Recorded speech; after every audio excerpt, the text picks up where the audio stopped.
Hey guys, tonight let's slow everything way down. Dim the lights, put your phone face down, and let your shoulders drop a little. This is one of those nights where history doesn't shout at you or wave flags, it just sort of talks quietly while you drift off. We're heading back to the 1700s, a world of powdered wigs, dramatic handwritten letters, and men who took themselves extremely seriously while making some very questionable life choices. This isn't the clean, heroic textbook version of history. This is the tired, human, slightly awkward version. The one where the founding fathers were not marble statues or flawless geniuses, but deeply flawed people with insecurities, egos, and an impressive ability to contradict themselves. So get comfortable, breathe slowly, and let's begin with the man whose face ended up on everything. George Washington has always been presented as America's calm and silent father figure. Tall, composed, and emotionally distant in a reassuring way, like someone who smells faintly of pine trees and responsibility. But the real George Washington was far more complicated than the paintings suggest. He was born in 1732 in Virginia, which already set the tone for a life built around land ownership, social hierarchy, and a constant awareness of who ranked above and below him. His family was comfortable but not aristocratic, and that detail mattered deeply to Washington. From an early age, he was intensely aware of status and reputation, and he spent much of his life trying to prove that he belonged among the most powerful men in the room. As a young man, Washington was not naturally charming or brilliant. Instead, he worked relentlessly at appearing respectable. He copied etiquette manuals by hand, practiced proper posture, and trained himself in formal speech and polite behavior. This wasn't confidence, it was ambition mixed with anxiety.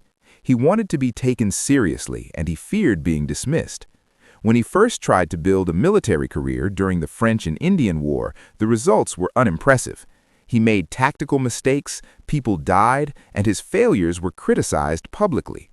Washington did not handle criticism well. He brooded, held grudges, and wrote long defensive letters explaining why events were misunderstood and why he was not at fault. This tendency to internalize criticism would follow him for the rest of his life. Eventually, Washington inherited Mount Vernon, which became both his sanctuary and his obsession. He redesigned it repeatedly, obsessing over architecture, furniture placement, gardens, and how visitors experienced his home. Mount Vernon was not just a residence, it was a carefully curated image of who Washington wanted to be. Of course, like most plantations of the era, it was sustained by enslaved labor. Washington owned hundreds of enslaved people throughout his life, tracking them as property and worrying about escape attempts. This fact sits quietly but heavily beneath his legacy, uncomfortable and impossible to ignore, even when history tries to soften it. Then there were the teeth. Washington did not have wooden teeth, despite the popular myth. The truth was worse and far more uncomfortable. His dentures were made from human teeth, some likely purchased from enslaved people or poor donors, mounted in ivory and metal. They caused him constant pain and altered the shape of his face, pushing his jaw forward and making smiling difficult. This is one reason Washington appears so stern in portraits. He was often uncomfortable, physically and emotionally, carrying pain he rarely acknowledged. During the American Revolution, Washington became something he had never fully prepared for, a symbol. He was not a brilliant battlefield tactician, but he was resilient. He endured loss after loss, absorbed criticism, and simply refused to quit. That endurance, rather than genius, defined his leadership. After the war, many wanted him to become king or at least hold power indefinitely. Washington was deeply uncomfortable with this idea, not because he lacked ambition, but because he feared being remembered as a tyrant. Stepping down from power became the defining act that cemented his legacy. Still, he wanted recognition for his restraint. He wanted history to notice what he chose not to do. When he accepted the presidency, he did so reluctantly, or at least performed reluctance very convincingly.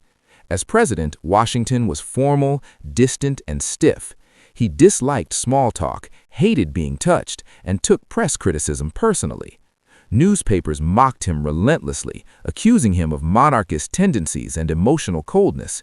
He read these attacks obsessively and internalized them, even as he pretended not to care. By the time he retired for good, Washington was exhausted. When he died in 1799, the nation immediately transformed him into something cleaner and simpler. The insecurities faded, the enslaved labor was minimized, and the human discomfort was replaced with legend. From there, we gently drift toward Thomas Jefferson, a man whose life was built almost entirely out of contradictions. Jefferson was born in 1743, also in Virginia, and he grew into a quiet, self-assured intellectual who believed deeply in reason, philosophy, and progress. He loved books, architecture, inventions, and writing about freedom. He did not love confrontation. Jefferson avoided conflict whenever possible, preferring long, thoughtful letters over face-to-face arguments. He believed himself to be a moral thinker, someone whose ideas would guide future generations even if he personally failed to live up to them. Jefferson wrote the Declaration of Independence, including the now famous phrase, "All men are created equal." At the same time, he owned over 600 enslaved people throughout his life. He openly acknowledged that slavery was wrong, yet continued to benefit from it. He understood the hypocrisy and chose to live with it, believing that future generations would solve the problem. This ability to postpone moral responsibility was one of Jefferson's defining traits. His long-term relationship with Sally Hemings, an enslaved woman who bore his children, remained denied for generations because it complicated the narrative people wanted to believe. As president, Jefferson was informal to the point of confusion. He ignored protocol, dressed casually, and spoke softly, often leaving others unsure of his intentions. He reduced government formalities because he personally disliked them, even when structure was necessary. He also orchestrated the Louisiana Purchase, doubling the size of the country through an action he wasn't technically authorized to take. When Jefferson believed in something, rules became flexible. In later life, he obsessed with Monticello, redesigning it endlessly while accumulating debt. He died deeply in debt, his belongings sold to cover what he owed, including his beloved books. Both Washington and Jefferson were shaped by ambition, insecurity, and contradiction. Over time, their images were polished and simplified, but the real men remained beneath the surface, quietly human and deeply flawed. And as we let our thoughts slow down, we'll continue drifting through these figures, one by one, letting their stories unfold gently, without urgency, and without needing them to be perfect. So let's stay right here in the late 18th century and gently drift toward a man who rarely gets top billing, partly because he never stopped reminding everyone how underappreciated he was. John Adams did not glide into history. He marched into it, tired, irritated, and already convinced that nobody liked him enough. Adams was born in 1535 in Massachusetts, which immediately explains a lot.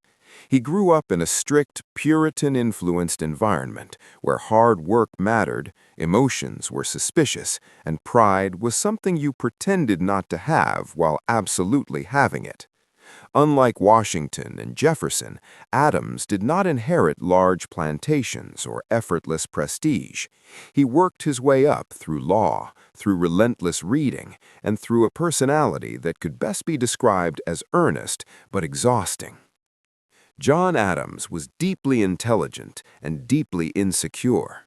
These two traits lived together in his mind like roommates who never spoke but constantly judged each other. He wanted recognition, respect, and historical importance, but he also believed, almost religiously, that he was constantly being overlooked. This belief was not entirely wrong. Adams did a massive amount of work during the American Revolution, especially in diplomacy, but he lacked the quiet gravitas of Washington or the poetic flair of Jefferson. Adams was blunt, emotional, and prone to rambling complaints. He felt things intensely and wrote about them constantly.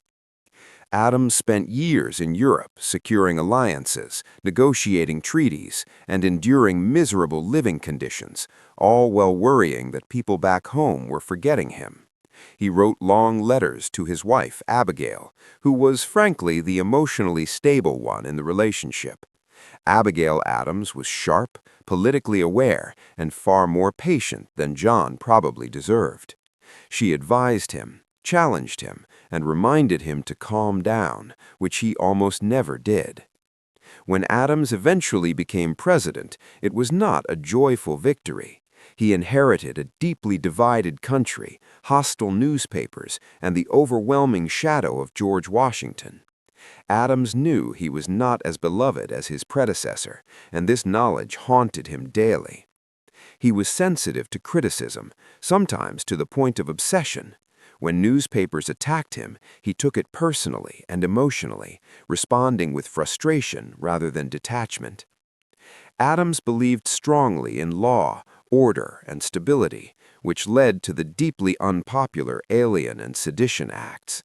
These laws, intended to protect the young nation, instead made Adams look authoritarian and thin-skinned. In truth, he was neither power-hungry nor cruel. He was anxious. He feared chaos. He feared the country falling apart under his watch. And anxiety, when paired with authority, rarely produces calm decisions. After losing re-election, Adams left Washington quietly, skipping the inauguration of his successor, Thomas Jefferson. It was a small act, but a deeply emotional one. He felt rejected, forgotten, misunderstood. He returned home to Massachusetts and lived long enough to see history soften toward him. In one of history's most poetic coincidences, Adams died on July 4, 1826, the same day as Jefferson, 50 years after the Declaration of Independence. His last words reportedly referenced Jefferson, unaware that his old rival had already passed. Even at the end, Adams was thinking about how he fit into the larger story. Now, let's gently shift toward someone who did not fear being remembered at all. In fact, he very much assumed you would remember him. Alexander Hamilton arrived on the scene with the energy of someone who had no intention of fading quietly into the background.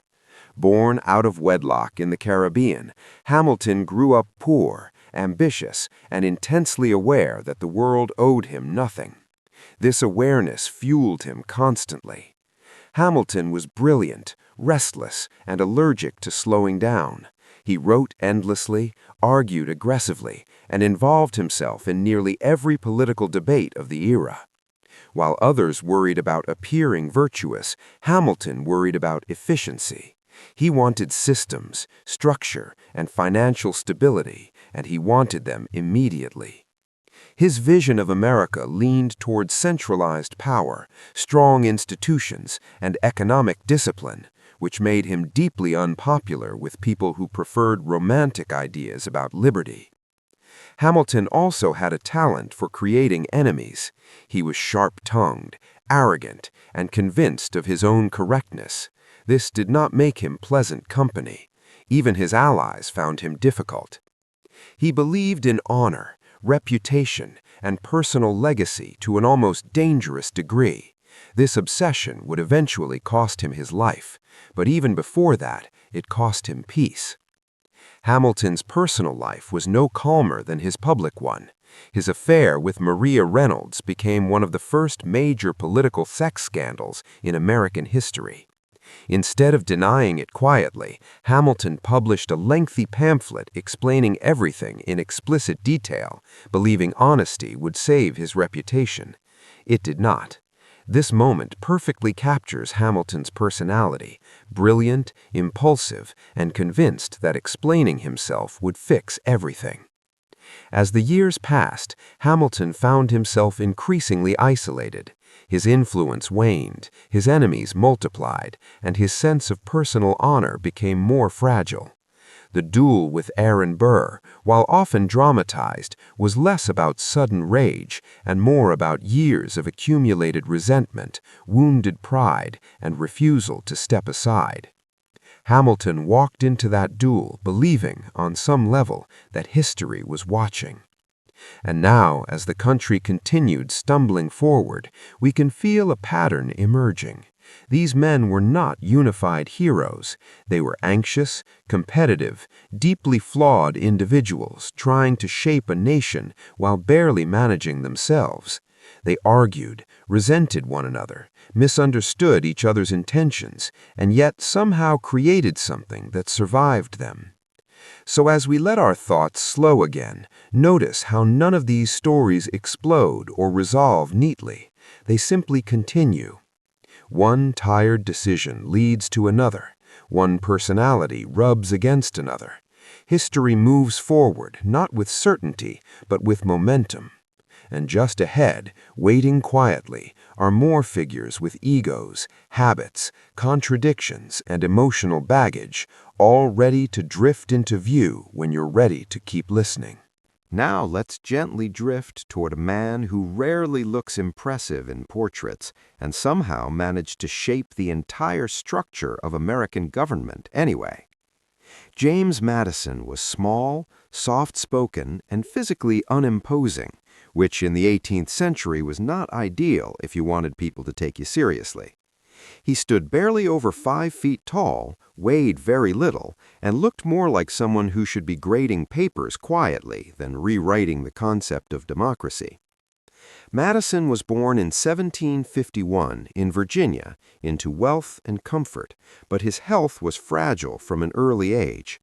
He suffered from chronic illness, exhaustion, and what historians believe were anxiety attacks or seizures.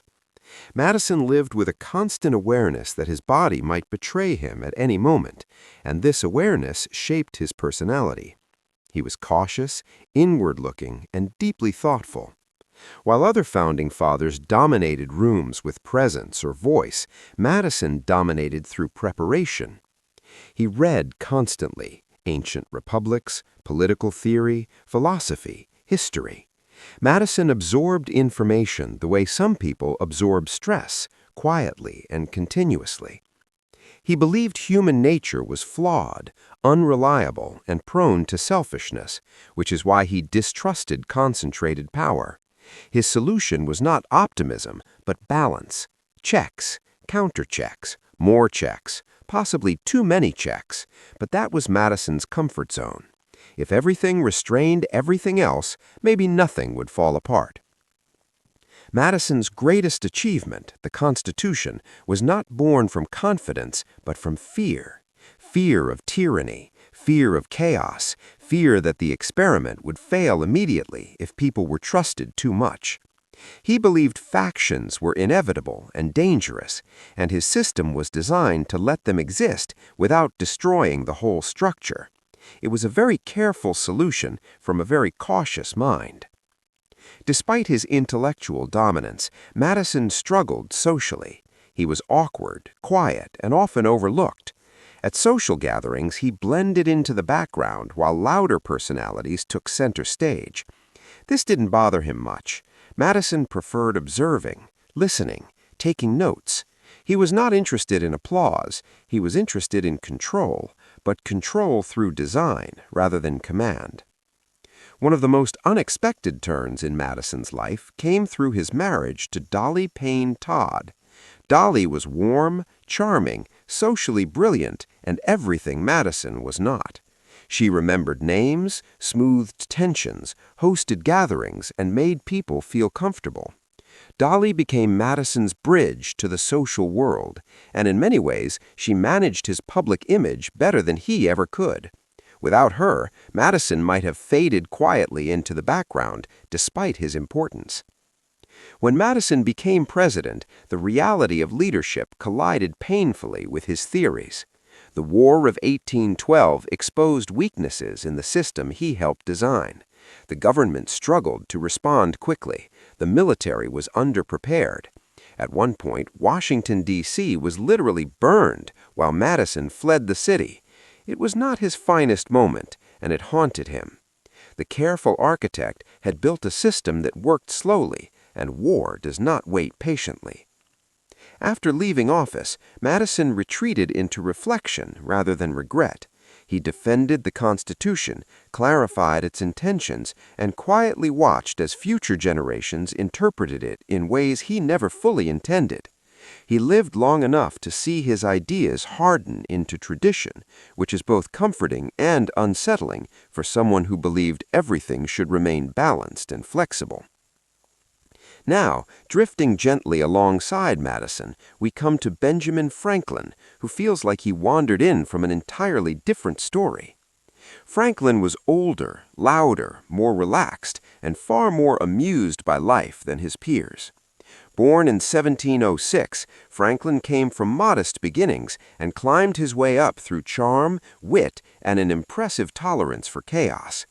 Franklin loved people. He loved conversation. He loved jokes that pushed boundaries just enough to make everyone slightly uncomfortable. He enjoyed being liked, admired, and remembered. Unlike the others, Franklin did not seem tormented by insecurity. He accepted human flaws as inevitable, including his own, and moved on quickly. He wrote about virtue while enjoying indulgence. He praised discipline while sleeping late. He promoted moral improvement while engaging in numerous romantic entanglements. Franklin understood contradiction and made peace with it. He believed self-improvement was a lifelong process, not a performance. As a diplomat, Franklin thrived. In France, he became a celebrity. People adored him. His plain clothing, folksy wisdom, and quiet intelligence made him fascinating. He leaned into the image, understanding instinctively what others struggled to learn. Perception matters. Franklin used charm as a political tool, and he used it well. Despite his relaxed demeanor, Franklin was deeply pragmatic. He supported independence when it made sense, compromise when it was necessary, and unity when egos threatened to derail everything. At the Constitutional Convention, he played the role of elder statesman, calming tensions and reminding everyone to breathe. He did not dominate debates, he nudged them. Franklin aged gently, accepting death as part of the process rather than something to fear. His final years were quiet, reflective, and free of the desperate legacy anxiety that plagued so many others. He trusted that history would remember him, and it did. As we let these figures drift together in our minds, notice the contrast: the anxious architect, the restless genius, the reluctant hero, the philosopher of contradiction. None of them were complete on their own. None of them were comfortable. And yet, together, they created something that outlived their worries. So, take another slow breath. Let the room stay quiet. The story isn't over yet. There are still quieter figures, sharper rivalries, and softer failures waiting ahead. And we'll drift toward them gently, without urgency, when you're ready to keep listening. Now let's ease into the presence of someone who makes the entire founding era feel just a little more uncomfortable. Aaron Burr has always existed on the edge of the story, not fully villain, not fully hero, but permanently suspicious. The kind of person who makes everyone else quietly check their pockets after a conversation. Burr was born in 1756 into a respected family with strong connections, but tragedy arrived early. Both of his parents died when he was young, leaving him orphaned and emotionally independent long before he was ready. Burr was brilliant, there's no way around that. He was sharp, charming, well-educated, and intensely aware of how power worked. Unlike some of the other founders, Burr did not cling to ideological purity or romantic visions of the Republic. He was practical, opportunistic. He believed politics was about winning, not posturing, and that belief made him deeply unsettling to men who wanted to believe they were morally superior. Burr served in the Revolutionary War with competence and bravery, but without the dramatic flair that built legends. He did his job and moved on. This lack of myth-making hurt him later. Burr didn't cultivate an image. He assumed results would speak for themselves. Unfortunately, in politics, they rarely do. After the war, Burr turned to law and politics, rising steadily. He was smooth where John Adams was abrasive, flexible where Jefferson was idealistic, and emotionally controlled where Hamilton was combustible. These traits should have helped him. Instead, they made people nervous. Burr was hard to read. He didn't overshare his beliefs. He didn't seem driven by a grand moral vision. He wanted power, and he didn't apologize for that. When Burr ran for president alongside Thomas Jefferson in 1800, the system malfunctioned in a way that feels very on-brand for the era. They tied in the Electoral College, throwing the decision to the House of Representatives. Hamilton, who despised both men but trusted Burr even less, intervened to ensure Jefferson won. Burr noticed. He never forgot. As vice president, Burr was sidelined, ignored, treated like a dangerous object best left untouched. He presided over the Senate competently, quietly, and without praise. He felt humiliated, not because the role lacked importance, but because it lacked influence. Burr wanted relevance. He wanted acknowledgement. Instead, he was tolerated. The duel with Hamilton didn't come from nowhere. It was the slow result of years of insults, whispered criticisms, and public dismissals. When Burr challenged Hamilton, it was not a spontaneous act of rage. It was cold, calculated, almost weary. The duel ended Hamilton's life and effectively ended Burr's political future. Public opinion turned against him immediately. Burr became radioactive. What followed was a long, strange unraveling.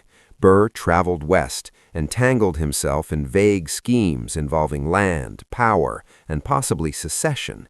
The details remain blurry because Burr himself kept them that way. He was arrested, tried for treason, and acquitted, though his reputation never recovered. He lived out his later years quietly, poor and largely forgotten. Burr outlived almost all his enemies, which is a particular kind of punishment. And now, drifting away from Burr's quiet isolation, we turn toward someone who believed deeply in systems, money, and the calming influence of order. Not a founding father in the traditional sense, but a presence that shaped everything nonetheless. This is where we gently introduce the idea that not all power sat in the spotlight. Some of it sat in ledgers. Robert Morris, often called the financier of the Revolution, was a man who believed money solved problems faster than speeches ever could. Born in England and raised in America, Morris became wealthy through trade, shipping, and speculation. He understood credit, risk, and leverage long before most people even understood what those words meant. During the Revolution, Morris used his personal credit to fund the war effort. He borrowed, promised, negotiated, and maneuvered money into existence when the government had none. Without him, the army might have collapsed. He was essential. And, like many essential figures, he assumed this would guarantee long-term gratitude. It did not. After the war, Morris continued speculating aggressively, convinced that his instincts were correct and his luck permanent. It wasn't. Economic downturns arrived, deals collapsed, credit dried up. Morris went from indispensable to bankrupt with shocking speed. He ended up in debtor's prison, a place deeply unfitting for a man who once funded a nation. His fall was quiet, embarrassing, quickly forgotten. Morris became a cautionary tale, though few remembered the warning. His story reminds us that revolutions don't always repay their financiers. Now let's float gently towards someone whose role was quieter still, but no less influential. Gouverneur Morris, despite sharing a last name, was not directly related to Robert Morris, though he shared the same confidence. Gouverneur was articulate, opinionated, and unapologetically elitist. He believed democracy was dangerous in the hands of the uneducated, and that leadership should remain firmly with people like himself. He helped draft the Constitution and wrote much of its final language, that soaring, elegant tone everyone admires. That was him. He also believed women should be excluded from politics and that the general population was easily manipulated. Gouverneur Morris was not shy about these views. He saw himself as a realist in a room full of optimists. Despite his sharp mind, Morris never reached the same heights of power as others. His blunt honesty limited his appeal. He lacked the patience to pretend he liked people he didn't. History remembers his words more than his career. As these figures drift together in your mind, the pattern becomes clearer. This was not a unified group of visionaries moving in perfect harmony. It was a collection of clashing personalities, competing ambitions, and unresolved resentments. They disagreed constantly. They misunderstood one another. They took things personally. And yet, somehow, the structure held. So as we slow down again, notice how tired these men seem in hindsight. Not heroic, not legendary, just human, carrying egos, fears, and unfinished arguments forward into a future they would never fully see. Let your thoughts settle. The story keeps going. There are still quieter lives, deeper contradictions, and softer disappointments waiting ahead, and we'll drift toward them calmly, without urgency, when you're ready to continue. As we keep drifting through this era, it becomes impossible to ignore how many people existed just outside the spotlight, holding the whole structure together while history looked the other way. The Founding Fathers wrote the letters, signed the documents, and argued endlessly about ideals, but their lives were stabilized by people who rarely received credit and almost never received monuments, mostly women, often exhausted, frequently invisible. Let's begin with Abigail Adams, because she refused to stay invisible no matter how hard history tried. Abigail was intelligent, politically aware, and deeply opinionated in a time when women were expected to be supportive decorations. While John Adams worried, complained, and wrote long, anxious letters, Abigail responded with clarity and calm. She managed their household, raised their children, and followed political events closely, offering advice that John often relied on, even when he pretended not to. Abigail understood power better than many of the men around her. She warned her husband about tyranny, urged him to consider women's rights, and reminded him that liberty without inclusion was incomplete. Her famous request to remember the ladies was not playful, it was serious, and it was ignored. Still, Abigail persisted. She was the emotional anchor in a marriage defined by long separations, public criticism, and relentless pressure. Martha Washington lived a very different life, but carried no less weight. She did not seek influence or intellectual recognition. She sought stability. During the Revolutionary War, Martha traveled to brutal winter encampments to support George Washington, providing emotional comfort not just to her husband, but to the officers and soldiers who saw her as a reminder of normal life. She hosted, she listened, she endured. As First Lady, a role that did not officially exist yet, Martha became a symbol she never asked to be. She disliked public life intensely. She resented being on display. She wanted to go home, and yet she performed the role expected of her, understanding that her discomfort was secondary to the nation's expectations. After George's death, she destroyed much of their private correspondence, carefully shaping how history would see their relationship. She understood legacy, even if she did not enjoy it. Dolly Madison, by contrast, embraced visibility. She was social, charming, and emotionally perceptive. Dolly turned the White House into a functional social center, using dinners and gatherings to smooth political tensions. She remembered names, preferences, grudges. She made people feel welcome, and in doing so, she stabilized an unstable government. During the War of 1812, she famously saved a portrait of George Washington before fleeing the burning Capitol, a symbolic act that history loves, even if it glosses over the terror and chaos of the moment.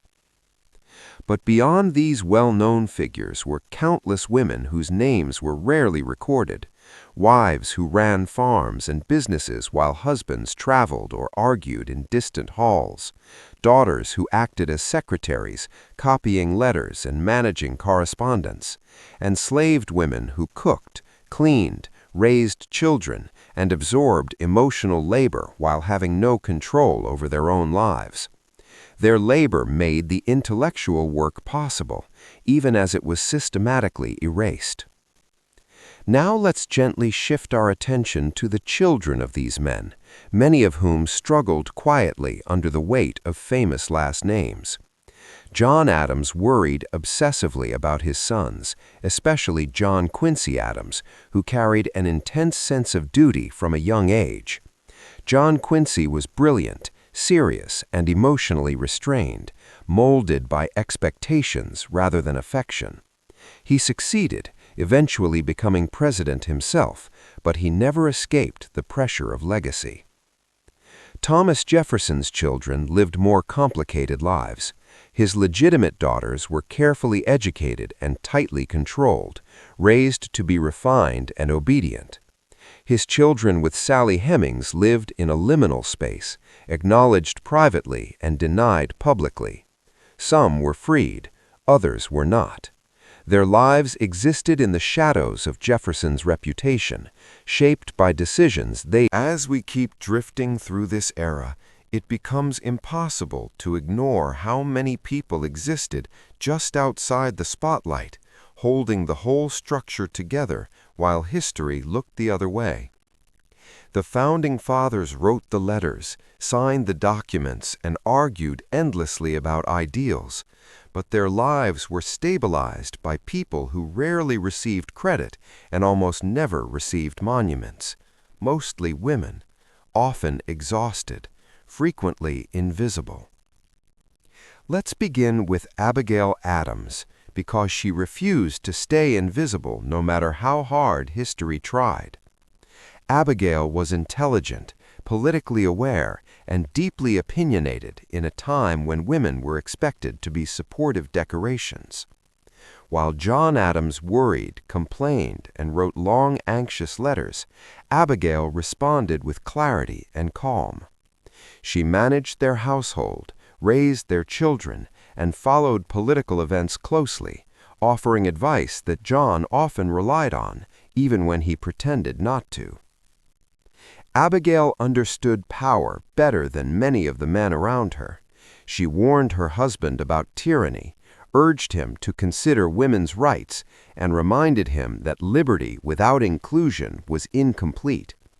Her famous request to remember the ladies was not playful, it was serious, and it was ignored. Still, Abigail persisted. She was the emotional anchor in a marriage defined by long separations, public criticism, and relentless pressure. Martha Washington lived a very different life, but carried no less weight. She did not seek influence or intellectual recognition. She sought stability. During the Revolutionary War, Martha traveled to brutal winter encampments to support George Washington, providing emotional comfort not just to her husband, but to the officers and soldiers who saw her as a reminder of normal life. She hosted, she listened, she endured. As First Lady, a role that did not officially exist yet, Martha became a symbol she never asked to be. She disliked public life intensely. She resented being on display.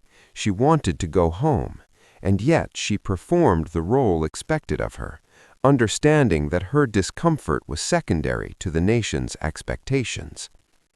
After George's death, she destroyed much of their private correspondence, carefully shaping how history would see their relationship. She understood legacy, even if she did not enjoy it. Dolly Madison, by contrast, embraced visibility. She was social, charming and emotionally perceptive. Dolly turned the White House into a functional social center, using dinners and gatherings to smooth political tensions. She remembered names, preferences, grudges. She made people feel welcome, and in doing so, she stabilized an unstable government. During the War of 1812, she famously saved a portrait of George Washington before fleeing the burning Capitol, a symbolic act that history loves, even if it glosses over the terror and chaos of the moment. But beyond these well-known figures were countless women whose names were rarely recorded, wives who ran farms and businesses while husbands traveled or argued in distant halls, daughters who acted as secretaries, copying letters and managing correspondence, enslaved women who cooked, cleaned, raised children, and absorbed emotional labor while having no control over their own lives. Their labor made the intellectual work possible, even as it was systematically erased. Now let's gently shift our attention to the children of these men, many of whom struggled quietly under the weight of famous last names. John Adams worried obsessively about his sons, especially John Quincy Adams, who carried an intense sense of duty from a young age. John Quincy was brilliant, serious, and emotionally restrained, molded by expectations rather than affection. He succeeded, eventually becoming president himself, but he never escaped the pressure of legacy. Thomas Jefferson's children lived more complicated lives. His legitimate daughters were carefully educated and tightly controlled, raised to be refined and obedient. His children with Sally Hemings lived in a liminal space, acknowledged privately and denied publicly. Some were freed, others were not. Their lives existed in the shadows of Jefferson's reputation, shaped by decisions they did not make. Even the concept of family was distorted by politics. Marriages were strained by long absences. Children were raised through letters. Grief was often endured alone. Death was common. Infant mortality was high. Emotional vulnerability was rarely expressed openly. These were not warm, affectionate households by modern standards. They were disciplined, purposeful, and emotionally reserved. And then there were the people who never had the luxury of worrying about legacy at all.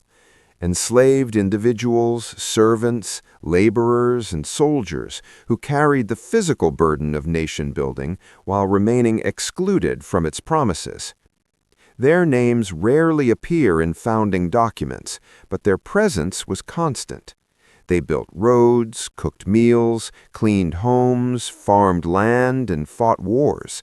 They existed within the system, not as beneficiaries, but as its foundation. As we let all of these lives drift together, the founding era begins to feel less like a moment of triumph and more like a prolonged balancing act, a fragile structure held together by labor, compromise, silence, and unspoken tension.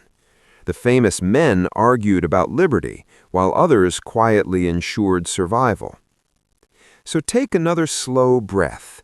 Let the weight of all these quiet lives settle gently, without judgment or urgency. History is not just what was declared or signed, it is what was endured. And as we continue drifting forward, there are still consequences to explore, still myths to soften, and still uncomfortable truths waiting calmly in the background. As the years moved forward and the original generation of founders began to age, something subtle but important started to happen. The men themselves grew quieter, weaker, and more reflective, while their reputations began to grow louder. Memory has a way of doing that. It simplifies, it polishes, it removes the awkward pauses and leaves only the quotes that sound good, carved into stone. George Washington was one of the first to experience this transformation in real time. Even before his death, people spoke about him as if he already belonged to history rather than the present. His words were treated carefully. His silences were interpreted generously. His mistakes were quietly forgiven. Washington himself seemed vaguely uncomfortable with this process, though not enough to stop it. He understood that symbolism had value, and he allowed himself to become one, even as his health declined and his patience thinned. In his final years, Washington spent most of his time at Mount Vernon, returning again and again to the routines that made him feel grounded. He managed crops, reviewed accounts, and planned improvements he would never fully enjoy. He worried about the nation, about factionalism, about the tone of political discourse, which he found increasingly bitter. His farewell address reads less like a victory speech and more like a tired warning from someone who has seen how easily ideals fracture under pressure. When Washington died, the reaction was immediate and overwhelming. Mourning spread across the country. Sermons were delivered. Poems were written. The man who once feared criticism now received near universal praise. And in that moment, the complicated human Washington began to disappear, replaced by the symbol America felt it needed. Thomas Jefferson lived long enough to witness this process from the inside. He watched his words become sacred text while his actions were quietly edited out of the story. Jefferson spent his later years corresponding constantly, clarifying, defending, and sometimes subtly rewriting his own legacy. He founded the University of Virginia, pouring his remaining energy into education, believing knowledge might succeed where politics had failed him. Yet Jefferson never escaped his contradictions. He worried about slavery, but freed very few people. He celebrated equality while living atop hierarchy. He spoke of simplicity while obsessing over architectural perfection. In old age, these contradictions did not resolve. They simply settled in, becoming part of who he was. Jefferson died on July 4, 1826, a fact that history embraced enthusiastically because symbolism loves timing. John Adams, by contrast, lived long enough to see his reputation soften. Time was kinder to Adams than his contemporaries had been. His stubbornness came to be seen as principle, his anxiety as dedication, his warnings about unchecked power as wisdom rather than fear. Adams spent his later years writing letters, reflecting on the past, and rebuilding his friendship with Jefferson through correspondence. Two old rivals, softened by age, trying to understand each other at a distance. Their letters are thoughtful, cautious, and deeply human. They talk about politics, philosophy, religion, and regret. They disagree politely. They reminisce. They grow quieter. These exchanges feel less like historical documents and more like two tired men making peace with the fact that their experiment is no longer theirs to control. James Madison also lived long enough to see his ideas escape him.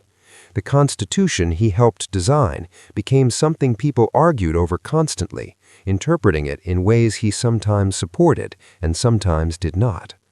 Madison spent his later years defending his intentions, explaining what he meant, and occasionally realizing that meaning does not survive contact with reality unchanged. He remained polite, thoughtful, and reserved until the end, still believing balance was the best humanity could hope for. Benjamin Franklin did not live to see the full myth-making process, but he likely would have enjoyed it. Franklin understood reputation instinctively. He knew stories mattered more than facts, impressions more than explanations. His image as the wise, witty elder suited him perfectly, and yet even Franklin was simplified, his indulgences softened into charm, his complexities flattened into aphorisms. Meanwhile, figures like Aaron Burr faded into cautionary tales. Burr's name became shorthand for ambition gone wrong, for trust misplaced, for reputation irreparably damaged. His intelligence and contributions were overshadowed by a single moment, replayed endlessly. History does not offer many second chances, especially to people it already feels uneasy about.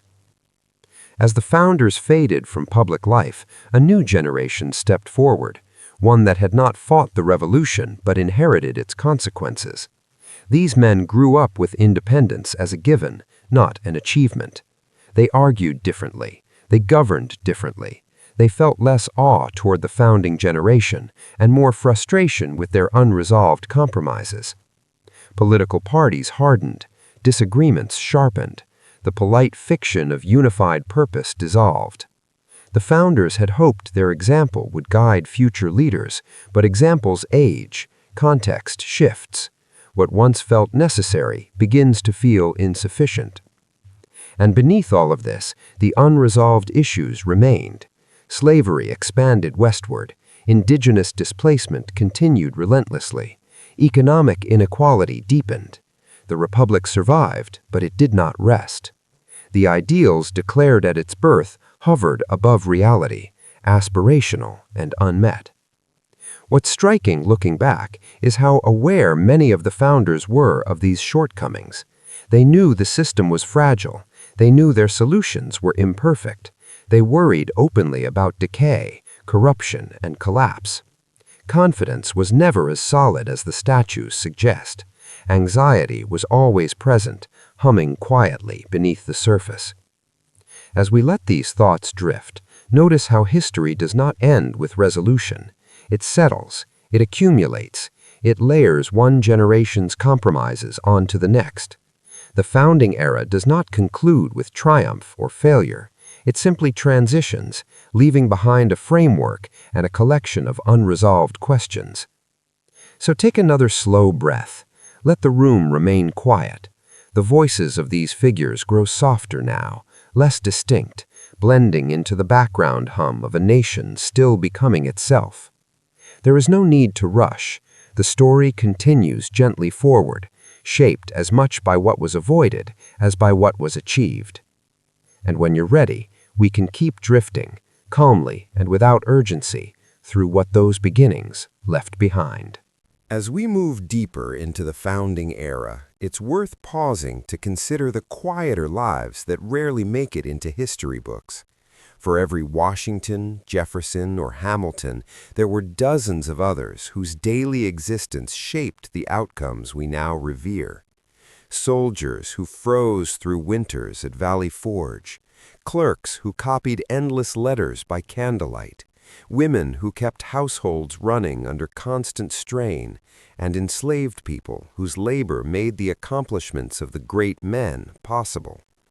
Their stories rarely appear on commemorative plaques, but their presence is impossible to ignore if you look closely enough. Take the soldiers, for instance. The army that fought in the Revolution was often hungry, poorly clothed, and demoralized. They marched in mud, slept in tents that leaked, and faced the constant anxiety of disease or starvation. Their commitment was real, but it was rarely rewarded with recognition. George Washington worried about morale endlessly, wrote long letters pleading for supplies, and probably lost sleep imagining that the cause might fail not because of strategy, but because people were too cold, tired, or sick to keep marching. And yet, most soldiers returned home to anonymity, their contributions folded into the quiet background of history. Meanwhile, the households of the elite founders were active, busy, and emotionally complicated. Abigail Adams managed not only a large family, but also constant correspondence and financial concerns, while John Adams traveled endlessly. She dealt with domestic crises, political worries, and the emotional labor of keeping her husband grounded. Martha Washington handled Mount Vernon and the sprawling demands of social appearances during the war. Dolly Madison smoothed political conflicts with charm, a talent that historians sometimes overlook because it doesn't fit neatly into narratives of laws or battles. The enslaved people on these estates lived lives of labor and control, often invisible even to those who wrote the histories we now study.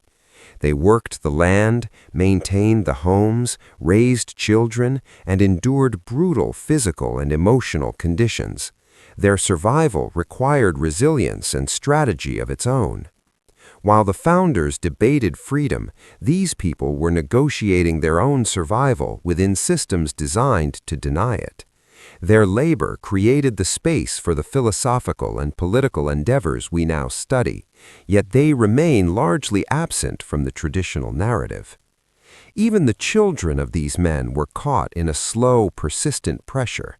John Quincy Adams, Thomas Jefferson's daughters, and the children of Sally Hemings all lived under expectations shaped by legacy.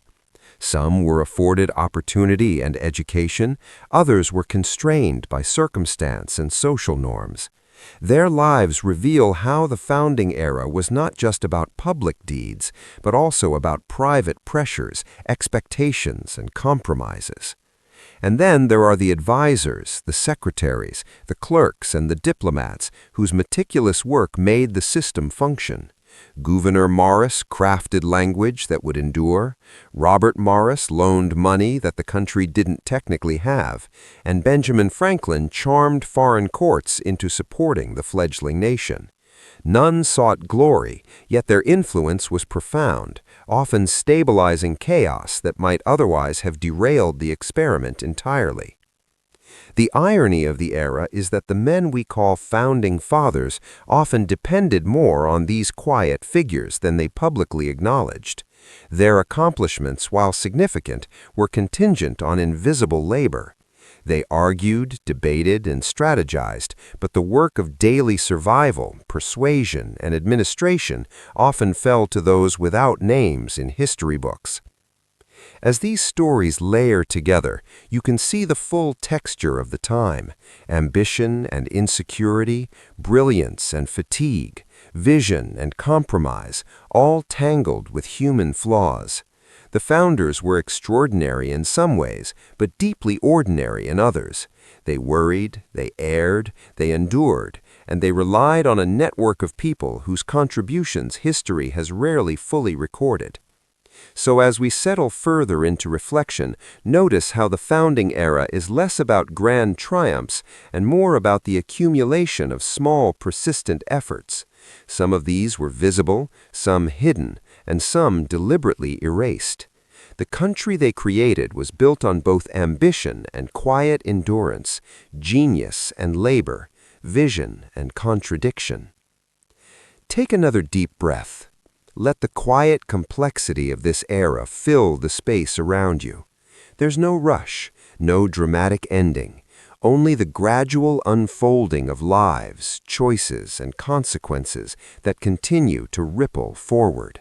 And when you're ready, we can continue drifting slowly into the next layer of history, exploring the nuanced realities behind the ideals, legends, and myths that survive today. As we continue, let's float toward the tensions that never quite left the founding generation. Rivalries simmered constantly beneath the polite exterior of statecraft. Hamilton and Jefferson, for instance, were never going to agree, and their disagreements were never just about policy. Hamilton favored a strong federal government, commerce, and centralized control. Jefferson, by contrast, trusted the people more than institutions and imagined a more agrarian, decentralized country. Their clashes were public, long-lasting, and personally bitter. Each viewed the other as fundamentally dangerous, Hamilton's ambition as tyrannical, Jefferson's idealism as naive. And yet both were necessary for compromise. Their arguments, carefully documented in letters and newspapers, reveal the human side of ideological warfare: pride, stubbornness, insecurity, and occasional grudging respect. Aaron Burr, already uncomfortable in social and political circles, felt these tensions keenly. He navigated alliances with skill, yet his reputation made him suspect to almost everyone. Hamilton's public critiques of Burr were cutting, relentless, and emotionally sharp. Burr, who was already cautious and calculating, became more isolated as a result. Their duel, often dramatized in popular culture, was only the climax of years of professional and personal friction. Burr survived in some ways, Hamilton did not, and history decided who was celebrated and who was admonished. The rest, like Burr, faded into cautionary whispers. Political criticism extended far beyond duels. Newspapers thrived on attacking the personalities of these men. Washington, despite his careful composure, was lampooned for his alleged monarchist tendencies. Adams was mocked for being cranky, insecure, and prone to overreaction. Jefferson was critiqued for hypocrisy. Franklin, though charming, was sometimes dismissed as eccentric and self-indulgent. Hamilton faced relentless scrutiny over his financial schemes. These critiques were not polite disagreements. They were personal, widespread, and inescapable. And for the men themselves, reading the press became an emotional exercise in endurance. Financial troubles also haunted many of these figures. Robert Morris, as mentioned before, went from wealthy financier to debtor's prison. Jefferson died heavily in debt. Hamilton's financial legacy was complicated by his personal lifestyle and speculation. Even Washington worried constantly about money, not merely for himself, but for the smooth operation of Mount Vernon and his family. The idealized visions of these men rarely included the mundane, persistent worries about survival, credit, and estate management. Yet these anxieties shaped decisions as much as political ideology did. The personal lives of the founders were filled with similar quiet tension. Jefferson's relationships with Sally Hemings and other enslaved people were fraught with secrecy, denial, and moral compromise. Adams worried constantly about his family, particularly John Quincy, who was expected to carry on a legacy heavier than most could endure. Franklin's romances were sometimes public, sometimes discreet, but always reflective of a life lived without entirely rigid morality. Washington's relationships with his family, aides, and enslaved workers were often formal, respectful at times, and distant at others.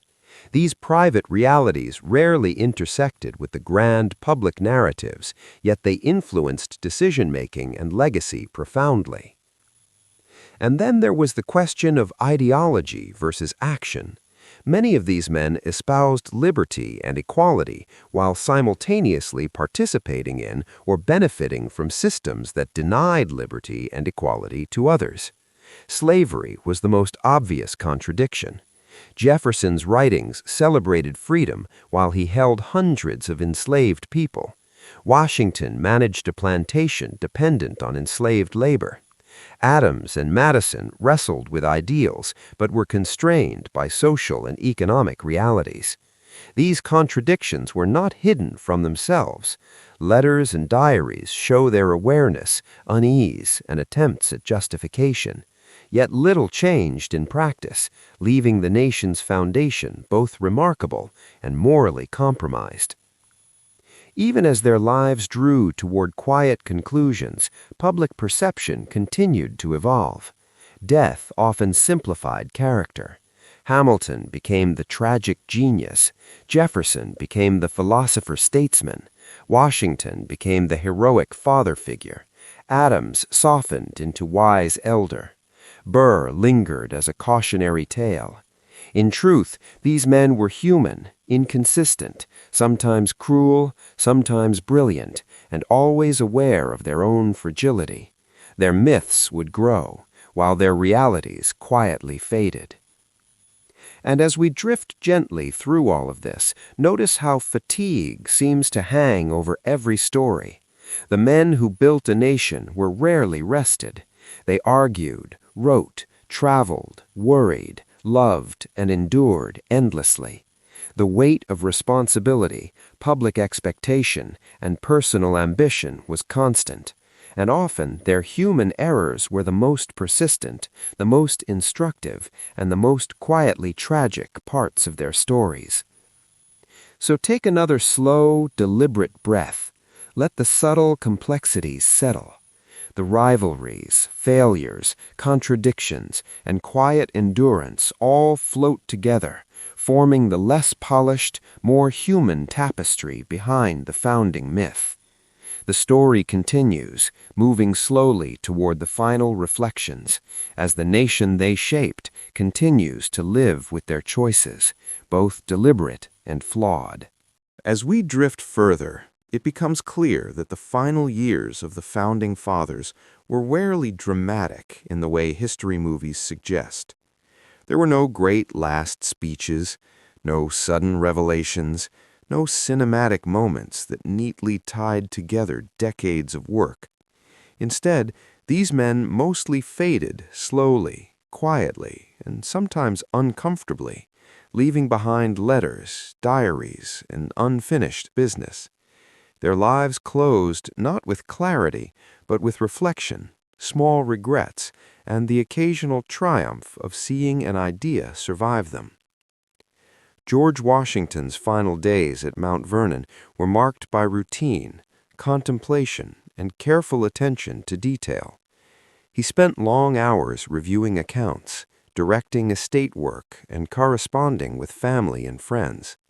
Even in retirement, Washington remained acutely aware of the nation he helped build. He worried about factions, economic instability, and the moral fiber of the country. His death in 1799 was swift, brought on by an illness that today would be treatable, but at the time was deadly. Historians note that he died largely as he had lived, stoic, composed, and quietly burdened by the responsibilities he had never entirely been able to relinquish. Thomas Jefferson and John Adams shared a strangely poetic fate, both dying on July 4, 1826, 50 years after the Declaration of Independence. Jefferson spent his final years at Monticello, immersed in books, architectural plans, and correspondence. He continued writing, clarifying his ideas, and occasionally debating history with those who remained. Adams, in Quincy, Massachusetts, lived with the knowledge that his work was often misunderstood, sometimes dismissed, and yet slowly gaining recognition. Their deaths, synchronized in time and symbolic resonance, reinforced the myth while gently obscuring the human imperfections, quarrels, and anxieties that had defined their lives. James Madison spent his later years quietly observing how his careful designs for government were interpreted, misinterpreted, and sometimes ignored. He advised cautiously, corresponded regularly, and avoided public grandstanding. Madison's life in retirement reflects a pattern common among these men. They were intensely aware of their historical significance, even as they slowly lost control over the narratives being written about them. Alexander Hamilton, by contrast, did not enjoy a long, reflective retirement. His life ended abruptly in the duel with Aaron Burr, an event that transformed him into a cautionary legend overnight. In death, Hamilton became the genius who was tragically cut short, a narrative much more comfortable for history than the restless, argumentative, sometimes abrasive man he had been. Burr survived, but only to endure decades of marginalization and whispers of scandal. The contrast between these two fates is telling. One life mythologized, the other quietly tarnished. Benjamin Franklin's death was gentle, fitting the temperament he had carried throughout life. He passed surrounded by family, respected, and largely satisfied with the legacy he had constructed. Unlike many of his peers, Franklin's reputation was a conscious, playful performance during his lifetime. He understood that the story that survives is rarely the messy truth. His life was a meditation on charm, wit, pragmatism, and the power of perception. And then there are the people who were never allowed the luxury of myth: the wives, the children, the enslaved, and the working-class figures whose labor made these narratives possible. Their endings were quieter, often marked by struggle, disappointment, or obscurity. They lived out their lives without public accolades, without statues, without the luxury of being remembered neatly. Their quiet endurance was no less critical to the unfolding of the young nation than the famous actions of the men who signed documents or commanded armies. As the founding generation passed, the story of the nation became increasingly mythologized. Statues were erected, speeches were delivered, and textbooks simplified the messy realities into heroic narratives. Contradictions were smoothed over, failures were minimized, human flaws were softened into quirks. The myth of the Founding Fathers was constructed not by their own lives, but by the collective memory of the generations that followed, a memory eager for symbols, clean lessons, and reassurance that the extraordinary had emerged from ordinary struggle. And so, as we breathe slowly and let the quiet weight of history settle, we notice something important. The era of the Founding Fathers was never tidy. It was filled with contradictions, human frailty, ambition, anxiety, and quiet endurance. The legends we remember are only half of the story. The other half is soft, subtle, often uncomfortable, but just as essential to understanding the true texture of the time. Take another slow breath. Let your eyes relax.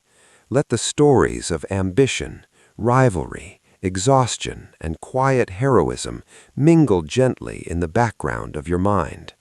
The people who built the nation were human, flawed, and sometimes painfully ordinary, yet their work endured. And as we prepare to drift toward the conclusion, we will gently reflect on how myth, memory, and reality intertwine, leaving a legacy both remarkable and quietly complicated. As we settle into the final reflections, it becomes clear that the story of the Founding Fathers is less a tidy narrative than a slow, layered accumulation of ambition, error, endurance, and human contradiction. These men, brilliant and flawed, anxious and confident, visionary and insecure, left behind a nation built on ideals that often clashed with their own lives. Their myths, polished by time, obscure as much as they reveal. But if we look closely, the human truths remain quietly persistent. George Washington's stoicism, Jefferson's contradictions, Adams's anxiety, Madison's caution, Hamilton's ambition, Franklin's charm, and Burr's isolation, they were all ordinary in the ways humans tend to be, fearful, irritable, inconsistent, and occasionally brilliant. Their genius did not erase their flaws. In fact, it often highlighted them. History remembers the achievements, the monuments, and the eloquent words, but it rarely captures the sleepless nights, the arguments, the regrets, and the quiet labor that underpinned every decision. The wives, the daughters, and the invisible networks of laboring individuals carried the weight that these men could not bear alone. Abigail Adams, Dolly Madison, Martha Washington, and countless unnamed women ensured households functioned, correspondence continued, and social structures held. Enslaved people, workers, soldiers, and clerks performed the daily work that made the revolutionary ideals possible. Their contributions were essential, often heroic in their own quiet way, yet they remain absent from much of the heroic narrative. The Founding Fathers may have signed documents, but it was these individuals who sustained the world those documents promised. As political parties hardened, as newspapers critiqued, as financial failures and scandals unfolded, the founders were forced to navigate a world that tested their ideals against reality. Their personal lives, full of secrecy, contradiction, ambition, and occasional indulgence, intersected with public life in ways that were rarely neat or simple. Hamilton's duel, Jefferson's children, Adams's correspondence, and Madison's anxiety all reflect a fundamental truth. History is shaped as much by human frailty as by genius. And then there is myth. The statues, the speeches, the textbooks, the sanitized stories, they endure because they provide certainty, a neat version of events. But the reality was messy, imperfect, and often uncomfortable. Washington worried about factions while living as a slave owner. Jefferson wrote of liberty while denying it to many. Hamilton fought for a stronger government while navigating scandal and personal conflict. Adams fretted incessantly over recognition. Franklin charmed with wit while hiding personal indulgences. Burr, the eternal outsider, serves as a reminder that reputation, chance, and public perception are as decisive as ability or morality. Ultimately, the founding era teaches something subtle. Greatness is never clean. It is layered, fragile, human, and sustained by many invisible hands. The Founding Fathers were both architects and participants, brilliant and flawed, celebrated and quietly ordinary. Their accomplishments survive, but so do their anxieties, contradictions, and failures. History, in the end, is a conversation between myth and reality, legend and human imperfection. So, as you slowly exhale, let the room remain quiet. Let the weight of these lives settle gently. The story of the Founding Fathers is complete in its contours, but not in its simplicity. Their era was marked by human struggle, quiet endurance, and small acts of persistence layered together to create something that endures far beyond the lives themselves. Remember, history is never just about the famous names, the signed documents, or the public triumphs. It is about the small, unrecorded moments, the arguments that never resolve, the labor that goes unnoticed, and the people who quietly ensure that what seems monumental can actually exist. The Founding Fathers were human, and the nation they left behind is a reflection of both their brilliance and their imperfections. And now, as we drift into quiet reflection, let the stories, letters, and hidden truths mingle softly in your mind. History is not a tale to rush through, but a landscape to wander in slowly. The Founding Fathers, in all their contradictions, invite us to linger, think, and remember that behind every myth there is a deeply human story waiting to be heard.